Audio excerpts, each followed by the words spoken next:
Hi guys, Lindsay here.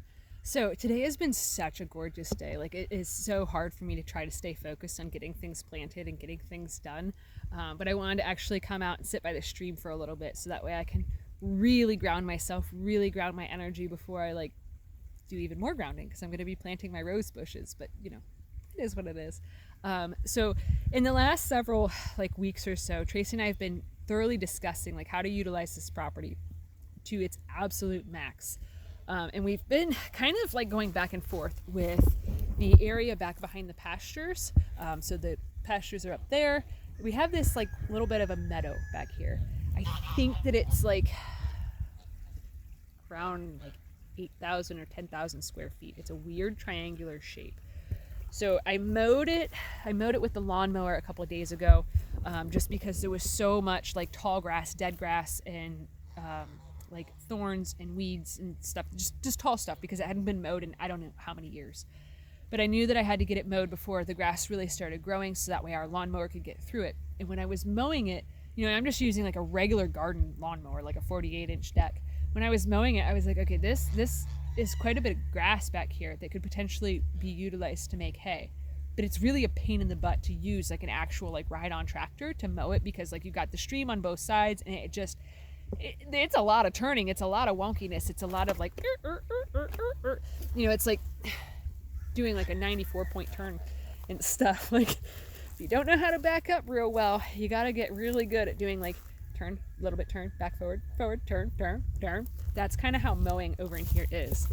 But so there's also this across from the stream, there's this nice grassy area that I thought today to bring some chairs out for me and Tracy, so that way we can sit back here and relax and listen to the stream and really just have a nice time. Which, by the way, babe, chairs are over here by the big walnut tree. So we've been talking about it for quite a while, of what to do and all this stuff. So when I mowed over there, I was like, oh man, if we had something smaller, if we had a small tractor, or one of those walk behind tractor things, I could build a small bridge to get over the stream somewhere, not necessarily here, this is a wider spot of the stream, that I could then come over in here and mow all of this for hay, to then combine it with what's over there. I could also, if we had a small, a walk behind tractor type thing, then I could also get a lot closer to the stream, utilize that area a lot more, because as it is now, everything that is somewhat close to the stream here, you could never mow with an actual ride on anything. So let me hop across. And then we got all of everything that's over in here that's on the edges. So I was walking the other day through over here in between the fence there and the stream, and I was like, man, I really think that if we just got one of them walk behind mowers with a sickle bar mower on it, walk behind tractors and stuff, which they make a gazillion attachments for those things, I was like, that would be the kicker. That would be how we do this. That would be how we would make hay in this small field, because we have some other areas that are just small and they're uncomfortable. And when I was mowing with the ride-on mower, I was like, this is kind of sketchy. This is kind of tough. This is kind of not great. So anyways, when I had thought that, and I was like, that would be perfect. We just have to find one. Now, if you buy one of those things brand new, they're thousands upon thousands of dollars. So I ended up going on Craigslist that an hour later and stuff, and just looked up tractor. And wouldn't you know it, that 15 minutes from my uncle's house, which is the only person that I know that knows about tractors, especially antique ones, it was 15 minutes from his house, just a few $100. And I was like, yo, if I can get a hold of the seller, can you look at this for me to see if it works? And he texted me today that he looked at it, bought it, it worked, and he's picking it up tomorrow. And I'm just mind is blown of how fast, of that instant of, this is what we really need, and then ching, right there, right available for us. And it blows my freaking mind, how it's all coming together. So if you guys know anything about the BCS tractors, which is a walk behind tractor, it's basically just a 2-wheel tractor. It kind of looks like a rototiller. You can get all sorts of different attachments for that type of tractor, even a small hay baler. What I got is a walk behind mower. It is a Boland's Power Hoe is what it's called. It's from the 50s. Um, and it has the sulky attachment, which is the like chair ride on thing, so I don't have to walk the whole time, which is fantastic for my ankles. It also has a sickle bar mower, it has a snow blower, it has a cultivator, and I think there was something else that it came with. But anyways, it has all of the things that I would ever possibly need on this property, which also makes it so we are able to make hay this year. Haymaking is something that we have always wanted to do. Everywhere that we've lived, we fiddle farted around with it with just like our lawnmower, of making sure that when we cut the grass, we cut it on days that it was going to be dry out, so that way we could like use the clippings and dry them and stuff, so that way our rabbits had some freshly made hay and stuff. We've actually stored it in totes whenever we lived in town. We stored it in totes inside of our garage that we use as a barn. We would get, even just from our little yard in town, we would get several of those big storage totes full, like jam-packed full. And it would end up being enough to feed our rabbits throughout the whole winter time and stuff. Obviously, we were giving them pellets too. It was just a handful of hay every day. And they really enjoyed that. And we were like, man, it'd be nice if whenever we get to our forever place, if we could make hay. When we got here and we started setting everything up, I had felt really strongly that I needed to make sure with the fencing that I left walkways, just for mowing the grass purposes, but also so that way we could go on really nice nature walks and stuff, because that's something that's always been very important to me.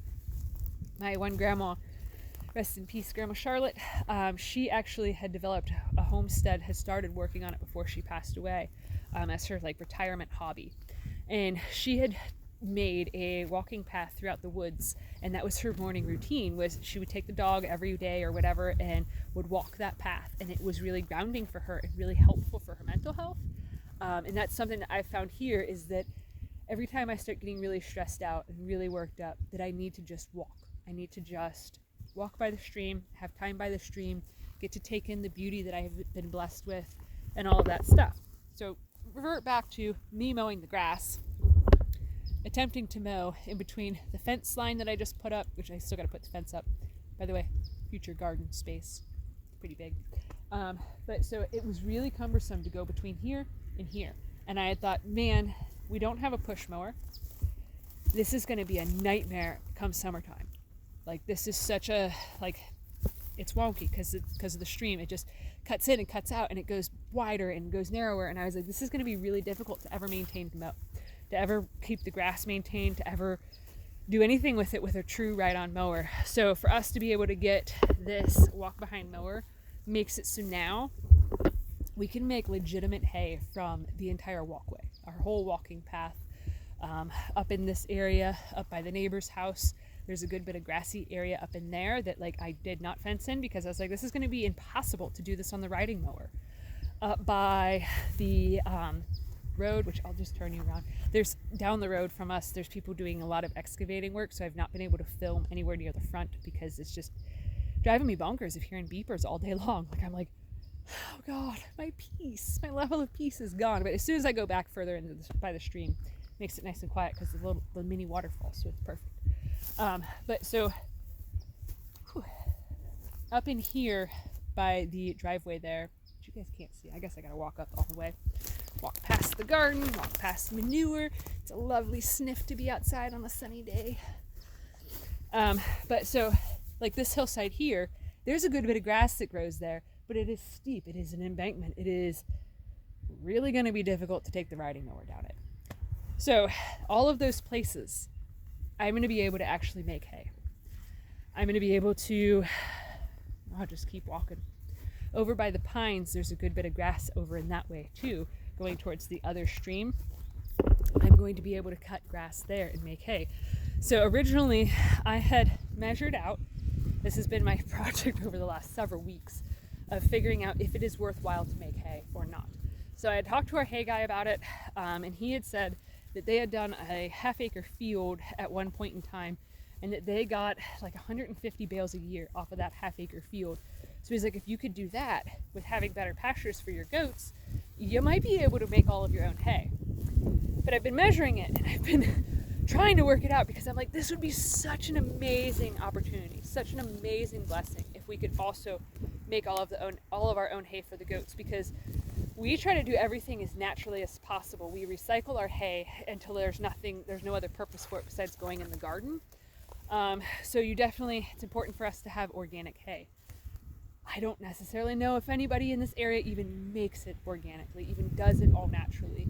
But now, because of my uncle, because of that tractor, because of that manifestation just boom, coming in like that, now it's like the possibilities are open, and it could not have come at a better time, because honestly, I've been terrified of what the fuel shortages are going to do to our hay bill.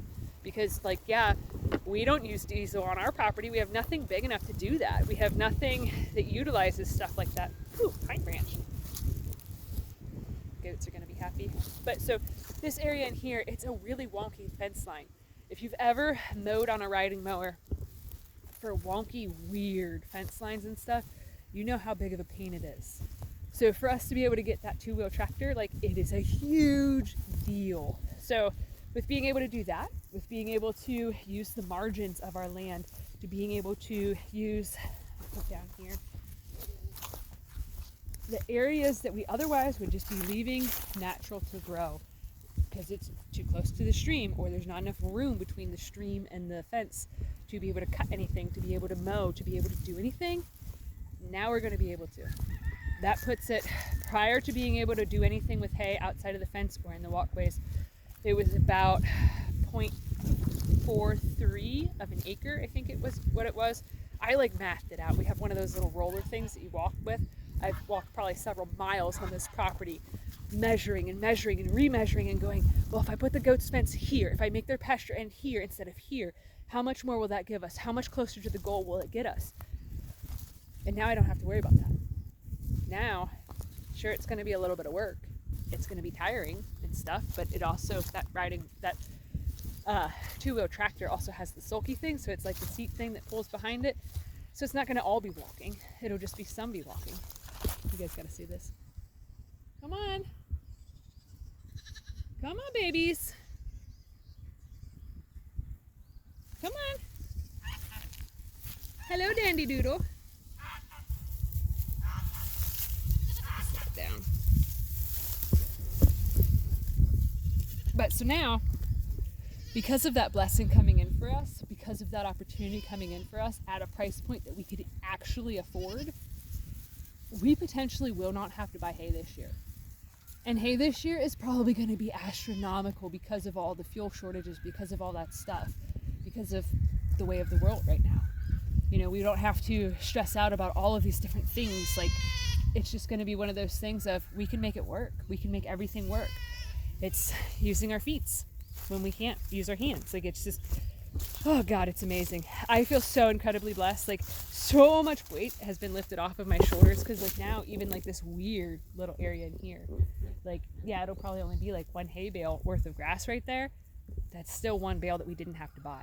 So, you know, some prices are anywhere this year, prior to any of the fuel shortages, any of the stuff like that. There was bales of hay going for sale around us, anywhere from like $6 to $10 a bale for a square bale.